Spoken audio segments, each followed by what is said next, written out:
Hi friends, எல்லோரும் எப்படி இருக்கீங்க? இன்றைக்கி நம்ம வீடியோக்குள்ளே என்ன ரெசிபி பார்க்க போகிறோம்னு பார்த்தீங்கன்னா, ஒரு சூப்பரான ஒரு நகர மீன் குழம்பு தான் வைக்க போகிறேன். அதுக்கு நான் 1 கிலோ மீன் வாங்கி கழுவி சுத்தம் பண்ணி வச்சுருக்கிறேன்.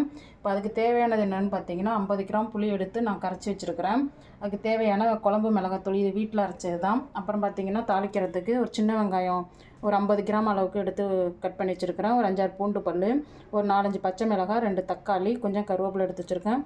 கூடவே கொஞ்சம் மாங்காவும் கட் பண்ணி வச்சுருக்கேன். ஃப்ரெண்ட்ஸ், வாங்க இப்போ நம்ம எப்படி செய்கிறதுன்னு பார்க்கலாம். பார்த்திங்கன்னா, நான் கரைச்சி வச்சுருக்க புளி தண்ணியை கூடயே பாதி தக்காளி பழத்தை எடுத்து நான் கரைச்சிக்கிறேன். இதுலேயே இது ரொம்ப ஈஸியாக செய்யலாம், சிம்பிளாக செய்யக்கூடிய ஒரு மீன் குழம்பு தான். நம்ம புளி தண்ணியிலேயே இந்த தக்காளி பழத்தை கரைச்சி குழம்பு வைக்கும்போது இன்னும் அது ஒரு டேஸ்ட்டாக இருக்கும்.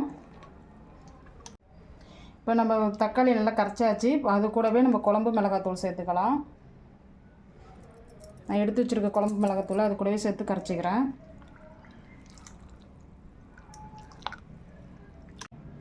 இப்போ நான் வந்து புளி தண்ணி கூட தக்காளி மிளகாத்தூள் எல்லாமே சேர்த்து கரைச்சி வச்சுட்டேன். அது கூடவே கொஞ்சமாக கருவேப்பிலை சேர்த்துக்கலாம். அதுலேயே நம்ம நறுக்கி வச்சுருக்கிற பச்சை மிளகாயும் சேர்த்துக்கலாம். சட்டி நல்லா சூடாகிடுச்சு. இப்போ நம்ம எண்ணெய் ஊற்றிக்கலாம். கொஞ்சமாக சோம்பு சேர்த்துக்கலாம். சோம்பு நல்லா பொரிஞ்சிடுச்சு. கொஞ்சமாக வெந்தயம் சேர்த்துக்கலாம். கடுகு சேர்க்காதீங்க, வெந்தயம் மட்டும் சேர்த்துங்க, மீன் குழம்புக்கு நல்லாயிருக்கும். வெந்தயம் நல்லா பொரிஞ்சிருச்சு. இப்போ நம்ம நறுக்கி வச்சு சின்ன வெங்காயத்தை சேர்த்துக்கலாம். பூண்டு பல்லு சேர்த்துக்கலாம். கொஞ்சம் கருவேப்பிலை சேர்த்துக்கலாம். இப்போ நம்ம நல்லா வதக்கி எடுத்துக்கலாம். அதை இன்னும் கொஞ்சம் நேரம் நல்லா வதங்கட்டும். இப்போ கொஞ்சம் நம்ம தக்காளி பழம் சேர்த்துக்கலாம். நான் ஏற்கனவே பாதி தக்காளி பழம் வந்து குழம்புல கரைச்சிருக்கேன். புளியில் பாதி வந்து நான் இங்கே வதக்கிக்கிறேன். வதங்கிறதுக்கு கொஞ்சமாக உப்பு சேர்த்துக்கலாம்.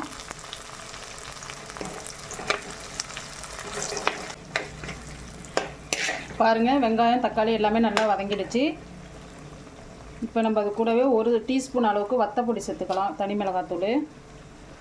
இதை நல்லா எண்ணெயிலே வதக்கி விட்டுக்கலாம். பாருங்கள் ஃப்ரெண்ட்ஸ், எல்லாமே நல்லா வதக்கி விட்டாச்சு. இப்போ நான் கரைச்சி வச்சுருக்கிற புளி தண்ணி அதில் ஊற்றிடலாம். இப்போ நம்ம குழம்புக்கு தேவையான அளவு தண்ணி சேர்த்துக்கலாம். குழம்புக்கு தேவையான அளவு உப்பு சேர்த்துக்கலாம். இப்போ நம்ம மூடி போட்டு மூடி வச்சிடலாம். நல்லா குழம்பு கொதிக்கட்டும். குழம்பு நல்லா கொதிச்சிருச்சு. இப்போ நம்ம மாங்காய் சேர்த்துக்கலாம். மாங்காய் சேர்த்து ஒரு 2 நிமிஷம் நல்லா கொதிக்கட்டும் ஃப்ரெண்ட்ஸ். மாங்காய் போட்டு 2 நிமிஷம் நல்லா குழம்பு கொதிச்சிருச்சு. நம்ம இப்போ இந்த ஸ்டேஜில் மீன் சேர்த்துக்கலாம்.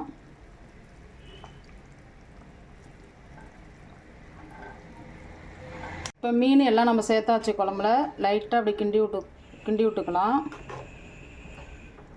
மீன் கொதித்த பிறகு கிண்டி விடாதீங்க, அப்படியே கரைஞ்சிரும். நம்ம போட்ட கையோடு கிண்டி விட்டுக்கலாம்.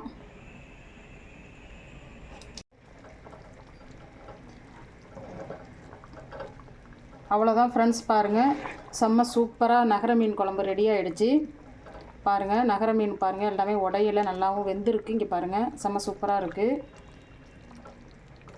நல்லா எண்ணெயெல்லாம் பிரிஞ்சு வந்துருச்சு. பாருங்கள் எப்படி இருக்குன்னு. இப்போ அந்த குழம்பும் நல்லா கொதிச்சிருச்சு. மீனும் நல்லா வெந்துருச்சு. எந்த மீனுமே உடையில பாருங்கள், நகர மீன். நீங்களும் இதேமாரி செஞ்சு பாருங்கள் ஃப்ரெண்ட்ஸ். செஞ்சு பார்த்துட்டு எப்படி இருக்குன்னு கமெண்ட்ஸில் சொல்லுங்கள். இந்த வீடியோ பிடிச்சிருந்தால் லைக் பண்ணுங்கள், ஷேர் பண்ணுங்கள், கமெண்ட் பண்ணுங்கள், சப்ஸ்கிரைப் பண்ணுங்கள் ஃப்ரெண்ட்ஸ். பக்கத்தில் உள்ள பெல் பட்டனை கிளிக் பண்ணுங்கள். மீண்டும் ஒரு வீடியோவில் சந்திப்போம். பாய்.